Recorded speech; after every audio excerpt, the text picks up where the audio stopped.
ان کو کچھ مشکل نہیں لگتا.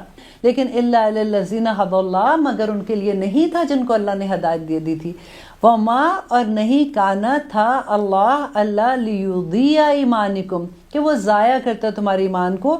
ان اللہ، بے شک اللہ، بالناس لرؤوف الرحیم.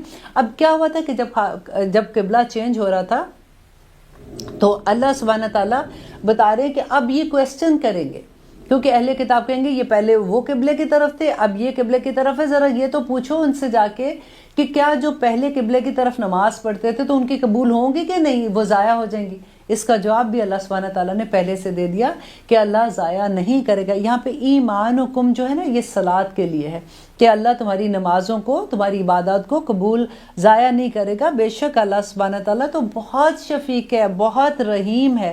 الحمدللہ. یہاں پہ رحیم سے مجھے ایک حدیث یاد آتی ہے کہ ایک دفعہ نبی صلی اللہ علیہ وسلم صحابہ کے ساتھ کھڑے ہوئے تھے، تو کچھ لوگ جو ہے وہ جنگ سے، جیسے ہوتا ہے نا کہ وہ قیدی آتے ہیں، تو ان میں عورتیں بھی تھیں. تو ایک عورت کو دیکھا کہ وہ پاگلوں کی طرح پھر رہی ہے، بھاگ رہی ہے، اپنے بچوں کو آوازیں دے رہی ہے. اس کا بچہ چھوٹا تھا جو گم ہو گیا تھا، تو وہ ادھر بھاگ رہی ہے ادھر بھاگ رہی ہے. تو اچانک اس کی نظر پڑتی ہے کہ اس کا بچہ دور تھوڑا سا، آپ یاد کریں ذرا مدینہ میں جب گرمی کا عالم ہوتا ہے تو اتنی گرمی میں، ایون ہیوسٹن میں بھی آپ دیکھیں کہ تپتی ذرا زمین ہوتی ہے نا تو گرم ہو جاتی ہے. تو وہ دور سے دیکھتی ہے کہ اس کا بچہ وہاں پہ کھڑا ہوا ہے، تو وہ بھاگتی ہے اس کی طرف، اور بھاگ کے نا فوراً اس کے پاؤں چومتی ہے، کیونکہ اس کو پتا ہوتا ہے کہ اس کے پاؤں گرم زمین پہ لگے ہوئے ہیں نا. تو وہ پاؤں چومتی ہے، اس کو ساتھ لگاتی ہے اپنے. تو نبی صلی اللہ علیہ وسلم دیکھ کے اس کو کہتے ہیں، صحابہ کو کہتے ہیں کہ کیا تم یہ دیکھو، تم اس ماں کو دیکھو، کیا تم یہ سوچتے ہو کہ یہ ماں اپنے بچے کو دوزخ میں، آگ میں پھینک سکتی ہے؟ دوزخ نہیں، آگ میں پھینک سکتی ہے. صحابہ نے کہا نہیں یا رسول اللہ، کبھی بھی نہیں، اس کی محبت کوئی بھی ماں نہیں پھینکے گی، پر اس کی محبت کا عالم تو دیکھے. تو نبی صلی اللہ علیہ وسلم نے کہا کہ اللہ سبحانہ تعالیٰ اس ماں سے 70 گنا زیادہ تم سے پیار کرتا ہے، وہ کیسے تمہیں دوزخ میں پھینکے گا؟ پھر اللہ سبحانہ تعالیٰ اسی لیے تو کہتے ہیں کہ انسان، مجھے کیا مصیبت پڑی ہے میں تجھے تکلیف میں ڈالوں، تیرے اپنے اعمال ہی ایسے ہیں کہ تو اپنے آپ کو اس طرف لے کے جاتا ہے. انشاءاللہ یہ سفر جیسے جیسے آگے چلے گا، آپ دیکھے گا کہ اللہ سبحانہ تعالیٰ کس طرح سے بندے کو مناتے ہیں، کس طرح سے اس کو کہتے ہیں کہ یہ نہ کر. کیونکہ یہ جو تھوڑی سی زندگی اس دنیا میں امتحان کی ہے، اللہ سبحانہ تعالیٰ کہتے ہیں کہ اس میں پاس ہو جو کسی طرح سے. وہ جیسے ایک ٹیچر نہیں ہوتا کہ امتحان کے کمرے میں اس کا دل چاہتا ہے کہ یہ میرا اتنا فیوریٹ اسٹوڈنٹ ہے، یہ پاس ہو جائے کسی طرح سے، یہ کیا کر رہا ہے، یہ کیا نہیں کر رہا. تو اس کا پورا دل ہوتا ہے کہ بالکل اسی طرح سے اللہ سبحانہ تعالیٰ بھی چاہتے ہیں کہ انسان اس دنیا سے آسانی کے ساتھ نکل جائے تاکہ آخرت میں جنتوں کا حقدار بن جائے. کیونکہ دیکھیے اللہ سبحانہ تعالیٰ تو انصاف پسند ہے نا. ایسا نہیں ہے کہ ہم دنیا میں غلط کام کریں گے اور وہاں پہ اللہ سبحانہ تعالیٰ ہمیں ایسے ہی ساری چیزیں دے دیں گے. وہ ان کے اللہ سبحانہ تعالیٰ چاہتے ہیں کہ بندہ اس امتحان میں کامیابیوں کے ساتھ آگے گزر جائے. امتحان اتنے مشکل بھی نہیں آتے ہیں. جب آپ ایک دفعہ بٹ جاتے ہیں اللہ سبحانہ تعالیٰ کے سامنے، پھر اللہ دیکھیں وہ کہتے ہیں نا کہ مصیبتیں تمہارے اوپر جو مصیبت آتی، آزمائش اور مصیبت کا فرق میں نے آپ کو پہلے بھی بتایا تھا. جب انسان میں مصیبتیں آتی ہیں تو اللہ سبحانہ تعالیٰ بتاتے ہیں نا کہ اس کی وجہ کیا ہے. بس آپ یہ سمجھ لیجئے کہ پہلے سے ہی جھک جاؤ، اس سے پہلے کہ مصیبت آ جائے اور پھر جھکو، وہ بڑا مشکل ہے. آنیسٹلی بہت مشکل ہے. پہلے سے جھک جاؤ گے تو مصیبتیں نہیں آئیں گی، آزمائشیں اتنی مشکل نہیں ہوتی ہیں، نکل جاتے ہیں بندے بڑے آرام سے، کیونکہ اس میں بھی ہم اللہ کی مدد مانگ رہے ہوتے ہیں، دعائیں بھی اسی سے کر رہے ہوتے ہیں. اللہ سبحانہ تعالیٰ وہ ادھر سکون بھی ڈالتا رہتا ہے ساتھ ساتھ. تو وہ جب سفر ختم ہوتا ہے نا مصیبت کا، آزمائش کا، تو اس سفر میں بھی اللہ سبحانہ تعالیٰ آپ کو اتنے اجر دیتا ہے، اللہم صابرین کے صبر دیتا ہے کہ میں تمہارے ساتھ ہوں، یہ سب کچھ ہو رہا ہے تمہارے ساتھ جو بھی. اب وہ مشکل نہیں لگتا، دیکھنے والوں کو مشکل لگ رہی ہوتی ہے، لیکن جو بندہ، جو اللہ کا بندہ ہے، جو وہ اس مشکل میں ہوتا ہے نا، وہ بڑے آرام سے نکل جاتا ہے. یہ بڑی بات سمجھنے والی ہے. اور انشاءاللہ جیسے جیسے ہمیں سمجھ آئے گی ویسے ویسے محبت ہوتی ہے اللہ سبحانہ تعالیٰ کی، ایک ایک چیز سے، ایک ایک آزمائش سے محبت ہو جاتی ہے. کہ بندے کو ہوتا ہے کہ مجھے یہ آزمائش آئی ہے تو میرا، دیکھیں اگر ہم ایک کلاس میں ہیں تو اگلی کلاس میں جانے کے لیے ہمیں ٹیسٹ تو دینا پڑے گا نا. ایسے تو ہو نہیں سکتا کہ ہم اگر 9th میں ہیں تو 10th میں ایسے ہی گھس جائیں گے. یہ 10th کے بعد کالج میں ایسے ہی گھس جائیں گے. ہر لیول پہلے سے مشکل ہوگا, ٹیسٹ تو دینا پڑے گا. اس ٹیسٹ میں اور اللہ سبحانہ تعالیٰ کی محبت کی انتہا دیکھیے کہ وہ ٹیسٹ سے پہلے بتا بھی رہے ہیں کہ تم نے کیا کیا کرنا ہے. دیکھو اگر تم تھوڑا سا پھسل گئے تو واپس کیسے اس پہ آنا ہے, اور کیسے تم نے اس ٹیسٹ سے آسانی کے ساتھ گزرنا ہے. لیکن ہمیں یہ کب پتہ چلے گا؟ جب ہم اس کتاب کو کھولیں گے, جب اس کتاب کو ہم ہدایت کی کتاب سمجھیں گے. ہم نے اس کو برکت کی کتاب بنا لی ہے, آف کورس اس میں برکتیں ہیں, لیکن آپ دیکھیے اصل مقصد اس کا جو ہے وہ ہدایت ہے. وہ یہ راستہ ہے ہمارا جنت میں جانے کا کہ ہم نے کس طرح سے جنتوں کے راستوں پہ چلنا ہے. جب ہمارے پاس نیویگیشن ہی نہیں ہے, ہم سڑک پہ دیکھیں گاڑی چلا رہے ہیں, ہمیں جانا ہے ایک جگہ سے, فار ایگزامپل اے سے بی کی طرف جانا ہے, ہم سوچیں گے کہ گاڑی تو چل رہی ہے خود ہی لے جائے گی, اب ہم مشرق کی طرف جا رہے ہیں یا مغرب کی طرف جا رہے ہیں, کبھی منزل کی طرف پہنچیں گے؟ نہیں پہنچیں گے. منزل کا پتہ ہونا ضروری ہوگا ہمارے لیے, تبھی تو ہم وہاں جائیں گے. تو یہاں پہ انشاءاللہ اللہ سبحانہ تعالیٰ سے دعا کرتے ہیں کہ اس سفر میں ہمیں یہ سارے راستے سمجھ آ جائیں. اور دوسری بات یہ ہے کہ یہ جو سیکنڈ پارہ ہے نا, یہ سارا امت مسلمہ کے ساتھ خطاب ہے. سارا سپارہ ہم لوگوں کے لیے ہے کہ کیا ڈونٹس ہے, کیا ڈوز ہے, کیا ڈونٹس ہے. اور انشاءاللہ ہم پوری کوشش کریں گے کہ یہ سپارہ ختم ہونے تک ہم پورے مکمل طور پہ ہم ایسے ہو جائے کہ ہمیں عمل کرنے آسان ہو جائے. اب آئیے, اصل حکم یہاں سے سٹارٹ ہوتا ہے.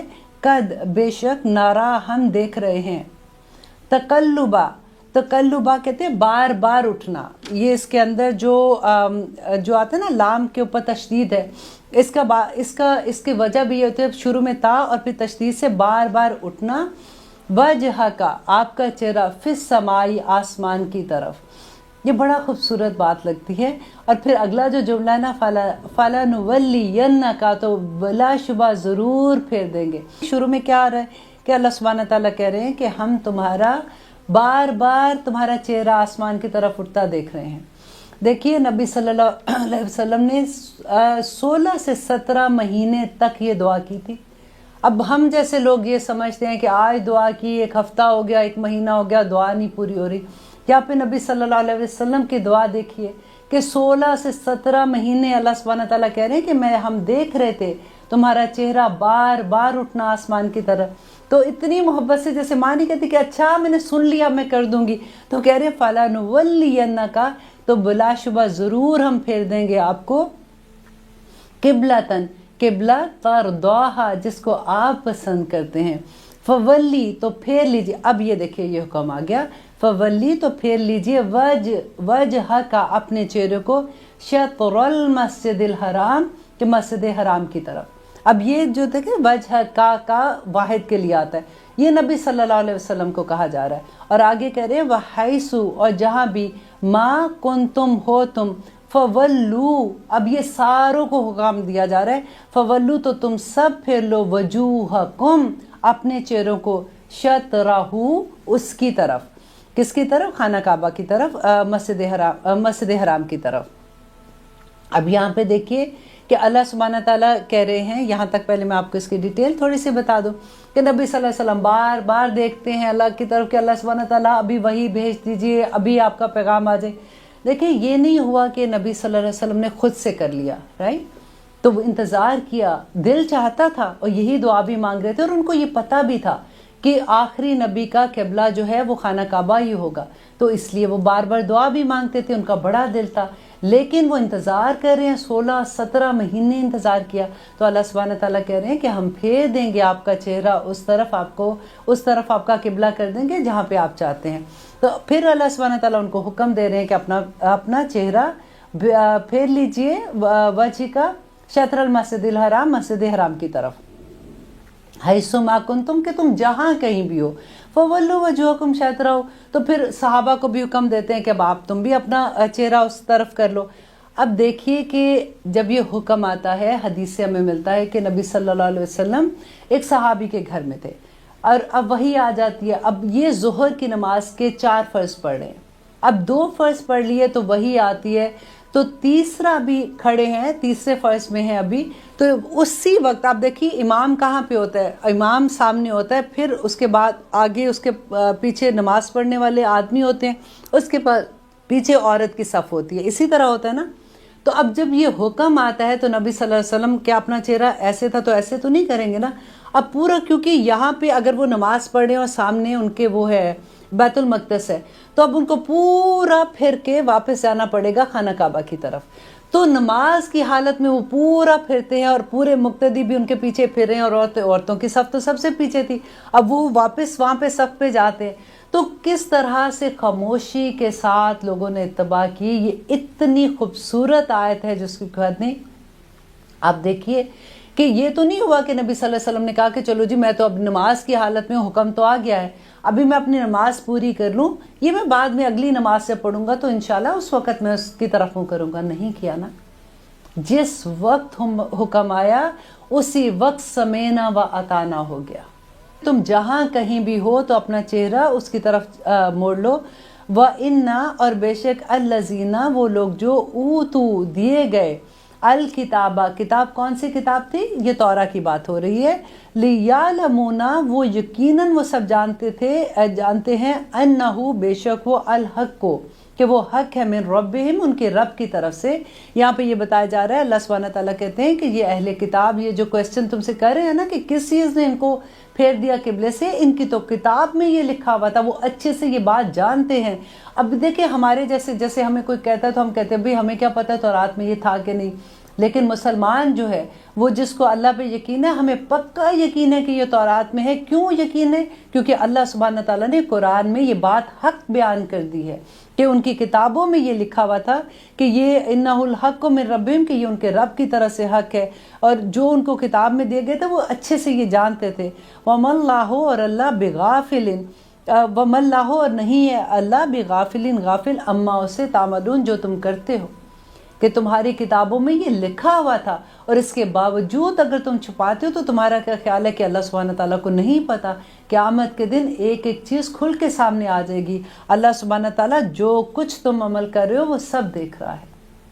اور اگلی آیت میں آتا ہے، آیت نمبر 145 ہم کر رہے ہیں، وَلَئِنْ، اور یقیناً اگر آتَیْتَ، آپ لے آئیں، الَّذِينَ، ان لوگوں کے پاس جو اوتو دیے گئے، الکتابہ، کتاب. یہ پھر وہی توراہ کی بات ہو رہی ہے کہ وہ لوگ اگر آپ لے آئیں ان لوگوں کے پاس جو اہل کتاب ہے، جن کو توراہ دی گئی تھی، بکلی آیات، ہر طرح کی نشانی لے آئے، ما تابعوا قبلتک، تو وہ آپ کے قبلے کی پیروی نہیں کریں گے.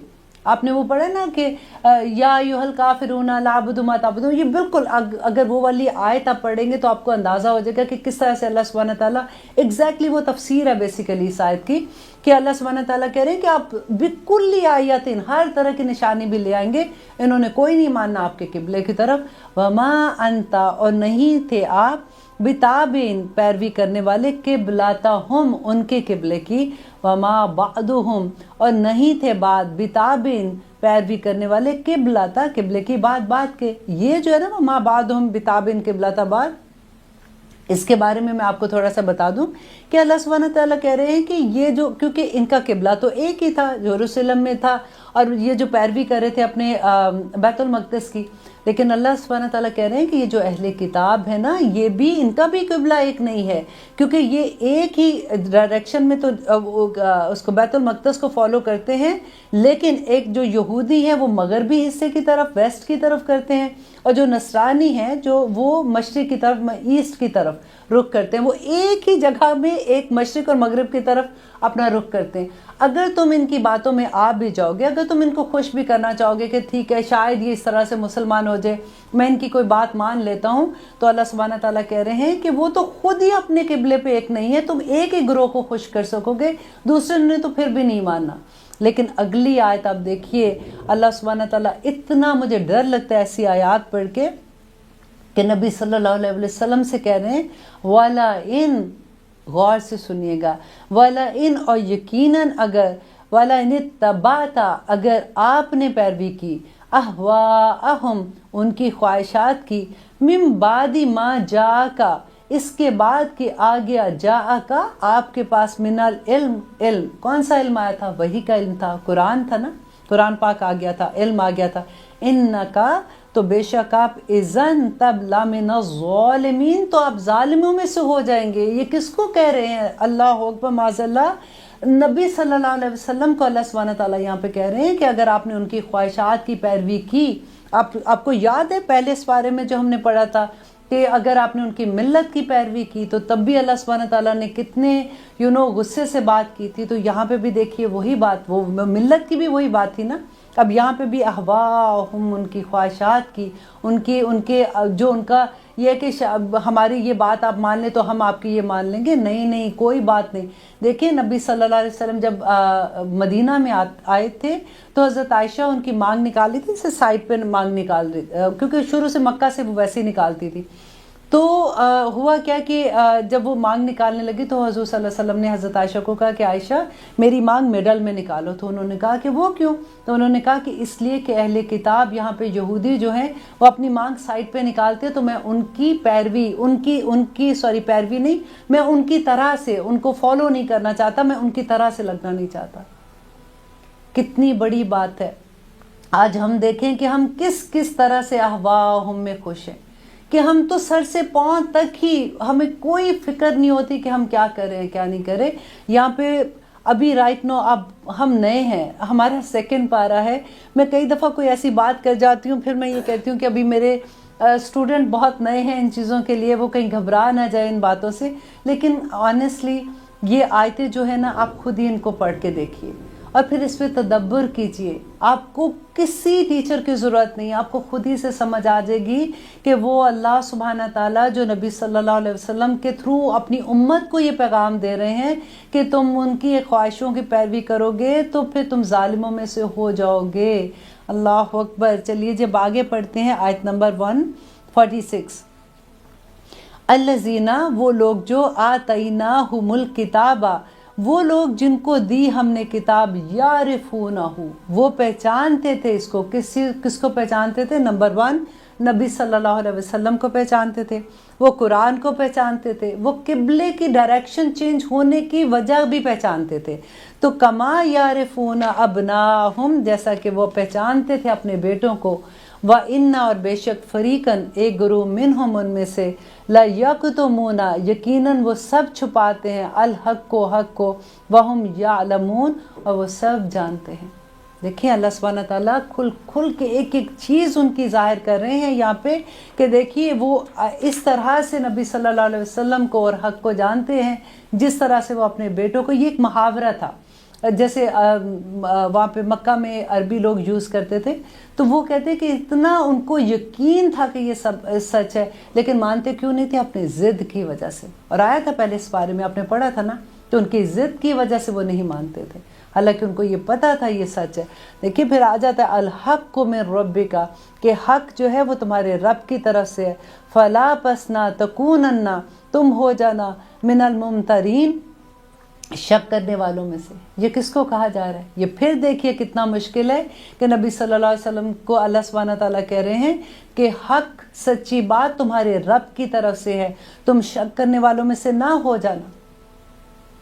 ہم کتنی چیزوں پہ کہتے ہیں قرآن کی کوئی آیت ایسی ہوتی ہے ہمارے لیے تو وہ جو بنی اسرائیل کا بچڑا نہیں ہوتا وہ آیتیں بن جاتی ہیں کہ اس میں یہ کیسے تھا، الا تھا کہ الہ تھا. وہ مجھے تو لگتا ہے جیسے پردہ جو ہوتا ہے نا 2 گز کے کپڑے کا، اس کے جو احکامات ہیں وہ بالکل ایسے ہوتے ہیں کہ ہم اس کو کہاں سے کہاں لے جاتے ہیں، مان کے بس نہیں دے گے. میں آلویز یہ کہتی ہوں کہ دیکھیں یہ ظلم نہ کیا کرو. اللہ کی آیت کا انکار کرنا بہت بڑی بات ہے. صرف یہ کہہ دیا کرو کہ اللہ سے دعا ہے کہ اللہ ہمیں اس پہ عمل کرنے کی توفیق دے.